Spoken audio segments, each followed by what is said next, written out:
नमस्कार प्रणाम। हमें दिनेश लाल यादव निरहुआ और ये हैं हमारे छोटे भाई अमित पांडे।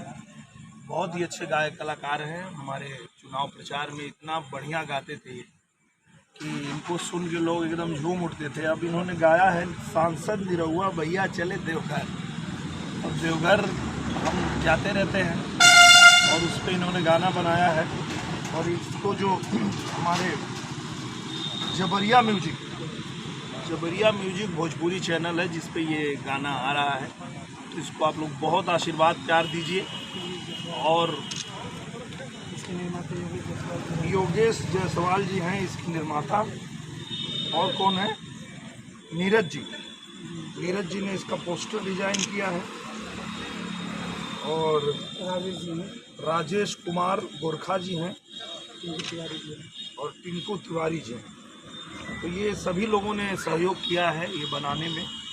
तो आप लोग अपना आशीर्वाद प्यार देंगे तो हमारे भाई की मेहनत सफल होगी। तो मैं यही निवेदन करता हूँ कि खूब आशीर्वाद प्यार मेरे अमित पांडे जी को दीजिए ताकि खूब ये आगे बढ़े, खूब तरक्की करे।